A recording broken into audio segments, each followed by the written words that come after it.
forgiveness. All right.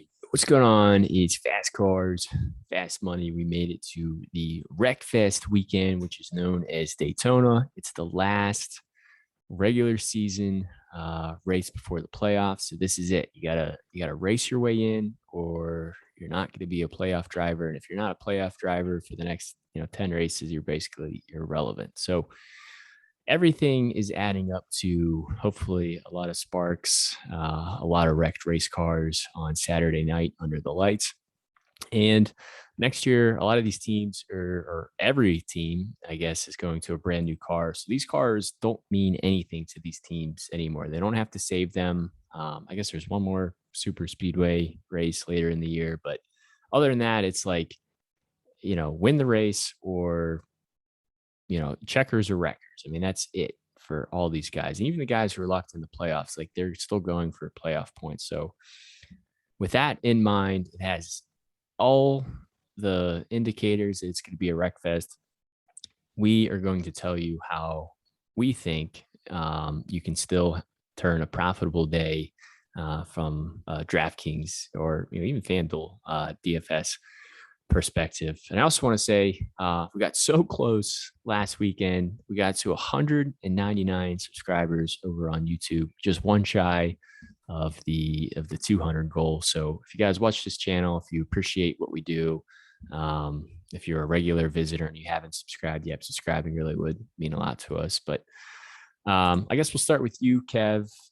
We kind of talked a lot about this in the Xfinity video, which is also up live now, but walk us through some of the race preview and kind of initial thoughts to kind of how you're approaching the slate on Saturday night.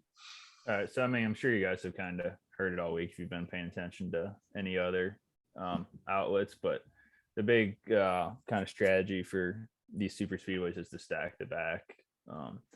We kind of take that as anyone 25th on back. You maybe even say couple up from there, what have you, but we're just kind of set the line at 25th on back.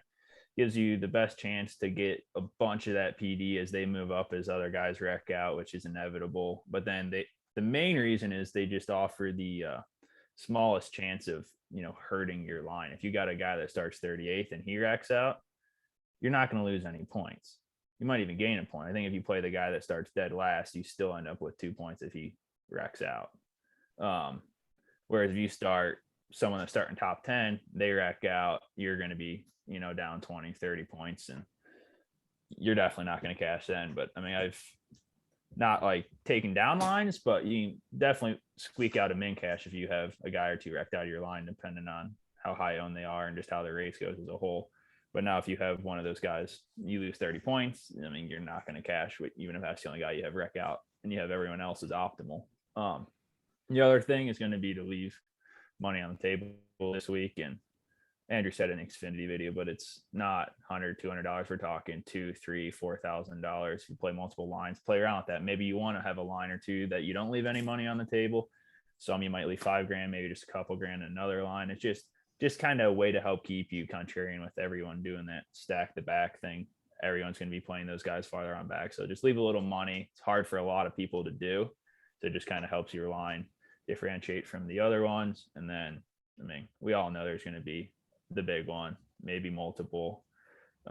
Seems since they kind of started that stage race, and there kind of seems to be leaning or trending more towards the more than one, because the racing at those stage breaks gets pretty intense too. Whereas normally back in the day, we just see them kind of run single file to the last 5 laps or so when they started going. And then it's going to be a little bit different build strategy for a cash to a GPP. GPP is just going to maybe take a little bit more risk with some of those guys starting higher up, because typically that's how the optimal lines go. But if you're just trying to cash, you're just trying to make a little bit of money, not trying to take down a line or anything, avoid some of those riskier plays. And then our main consideration this week is just PD and trying to avoid some of those chalkier plays while still eating some of the chalkier plays in other instances. And then just a lot of luck. It's a lot of luck goes into this week. You just need 6 guys to finish at the end. And then it's a little bit different, or I guess not any different, but those playoff drivers or those guys right on the line were pretty much your only way in. is to win, those guys might be worth a little bit more look because they're also going to be a little riskier because they know they're either going to make it or they're going to wreck out trying. Guys like Matty D, Austin Dillon, Tyler Reddick. Matty D. Yeah, I got my Matty D shirt on for the video. I mean, this is it. This is make or break for his career. If he doesn't win this race, he's he he's needs in to trouble. ride. He makes the playoffs, gets Wood Brothers their 100th win. That sends a statement to all the other teams that this man doesn't give up, even when he's looking down the wrong way. Yeah, so it'll be everyone's trying to win this race. Everyone has different incentives. I would say the only two guys that might be points racing might be Tyler Reddick and Austin Dillon if we don't get a new winner, because then only then one of them would get in. And even then, like it's a pretty large gap where one of them would really have to have a catastrophic day for them to points their way in. So all these teams are going for the win. Even these backmarker teams, they recognize that this is really their only chance out of the year to get a good finish and get, kind of a good payout. So I wouldn't really eliminate any driver from your player pool. I would think everyone should be at least considered. As far as interest levels go, you'll kind of see we categorized and we ordered the drivers this week by where they start on the grid. Wouldn't really even worry about salary. Salary doesn't really mean too much. It's just more of where they start, how much place differential upside do they offer, and I would say even more importantly, or maybe second to place differential, would be ownership. You don't want to play all the chalky plays, but sometimes it's playing the chalk and then pivoting to maybe even one or two drivers who aren't as chalky, pivoting off some of those really high owned plays to advance your position in these tournaments. But the way that we broke it up, we got drivers 1 through 12, 13 through 24, and then 25 through 40. I wouldn't really worry too much, like I said, about salary or necessarily who that driver is. But as far as lineup construction goes, a bulk of your drivers, kind of your core lineup, should start with drivers starting 25th on back. It might feel uncomfortable doing, but, BJ McLeod, Cody Ware, Alfredo, Huff, Balicki, Gase, like, I would argue that these are really good plays and you should have more exposure and ownership to them than guys like Kurt Busch, Truex, Blaney, Elliott, Kyle Busch. I mean, this is really this and Talladega are really the only weekends out of the year that we would ever say that. And it'll feel disgusting. You'll absolutely hate your line. Kevin and I were just talking off air, like, we remember playing lines and it looks completely terrible for 90% of the race, and then boom, there's a wreck, and then it's like, wow, now I'm winning a ton of money. Or the opposite, wow, I'm winning a lot of money, and then boom, there's a wreck, and now all my guys are wrecked out. So don't be alarmed if your lines aren't scoring well with the stack the back strategy originally, but sit back, wait, kind of root for the wrecks, and the slate should turn a little bit. But as far as kind of lineup construction goes, I would maybe grab 3 or 4 guys back here and then maybe 1 or 2 kind of in the medium to low range. But if you're playing cash, like head to head or double ups or maybe even single entry, like I would just focus on a lot of guys kind of 25th on back. But if you want to be aggressive and take down a tournament, one of these drivers who starts a little bit closer to the front of the field is probably going to be optimal. And if you're lucky and you can land on him and kind of nail those other place differential plays, it's going to be really a good day for you. But if you play Kyle Busch and he wrecks out, and all your other guys do well, probably not going to score well because he's going to earn you all those negative points. Where if you play Casgralla and he wrecks out, he might get you 1 or 2 points, and you still have a chance of cashing. So I guess I'll ask you again, Kev, focusing more on the back of the field. I know we said Chase Briscoe is going to be very high owned in the Xfinity series, and for good reason. But what are maybe some high owned plays that you project for the Cup Series, and maybe some drivers that you're looking to, maybe pivot off of and maybe pivot to? I mean, one guy that I think is probably going to be pretty high owned, just given his situation, and you can see DK's pricing here even kind of suggests that would be Austin Dillon.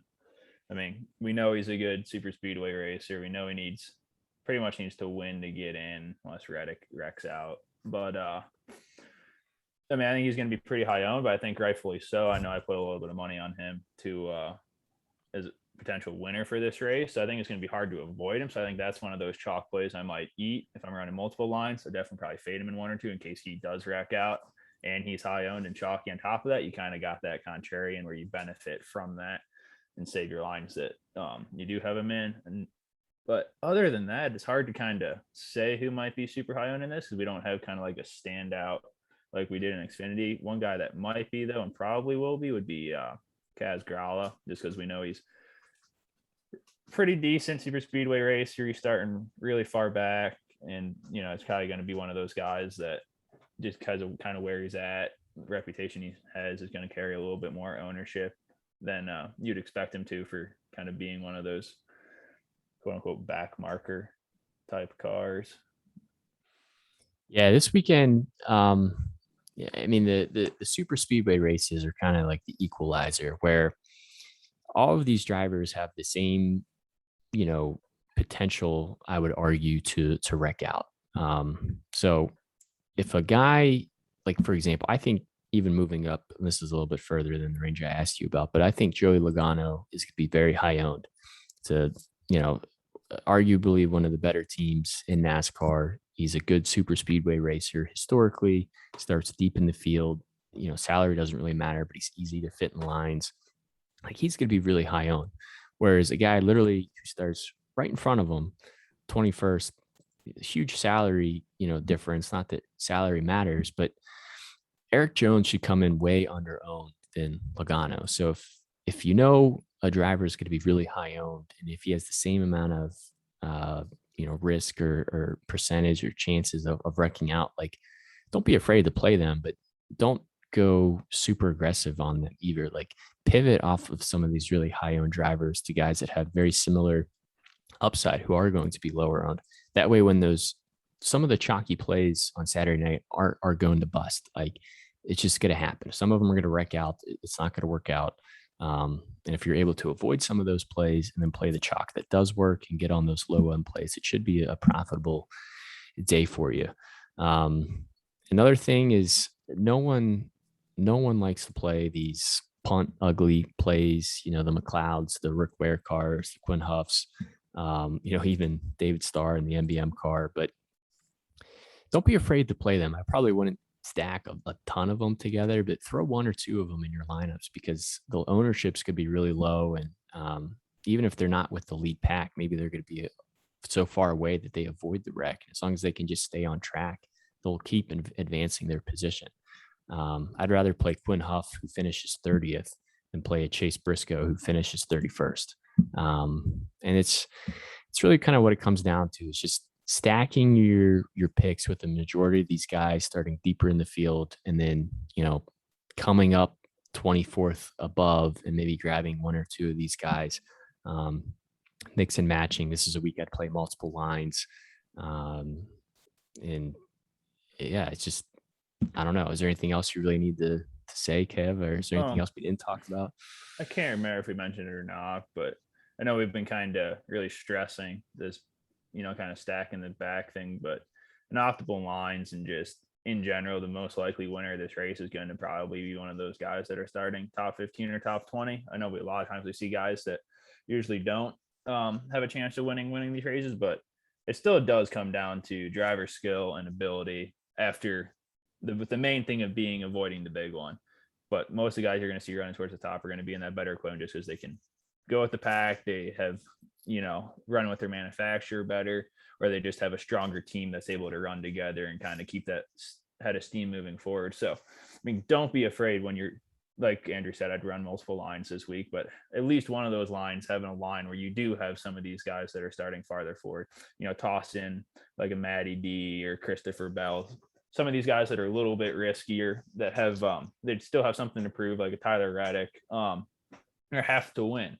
There's going to be a lot of risk there, but if they stay clean, like I know we were kind of all talking amongst ourselves saying that, like, based off Matty D's interview the other day and his just like need to win, that if he stays clean, he wants this race so bad that there's a good chance that he might go out there and get it. He's in the equipment to do it. He's just a matter of staying clean.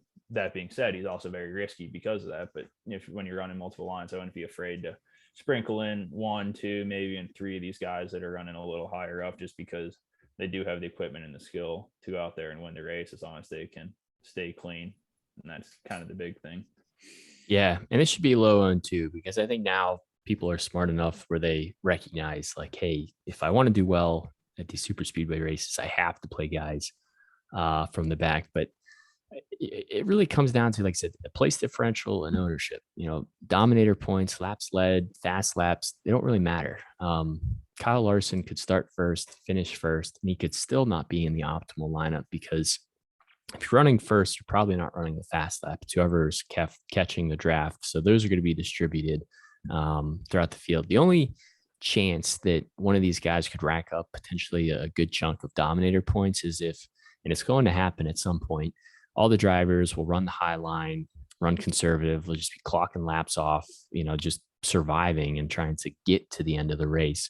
But the stage ends do a good job of stacking them back up, cautions, pit cycles, things of that nature. So if it goes single file, one driver might rack up some dominator points, but even then, if they wreck out, and if it's a guy who starts up front, like those dominator points aren't really going to mean anything. So this is a weekend to have fun, enjoy the race, play a lot of guys, just kind of root for your guys to get through and root for X. I'd rather root for X than root for a green race and, play about got guys up front. So that'll do it for the Breakfast weekend, which we hope is going to be at Xfinity and Cup for Daytona. And then it'll be playoff time. So we'll be helping you guys throughout the playoff races. But that'll be it for the Cup Series. And good luck, everybody.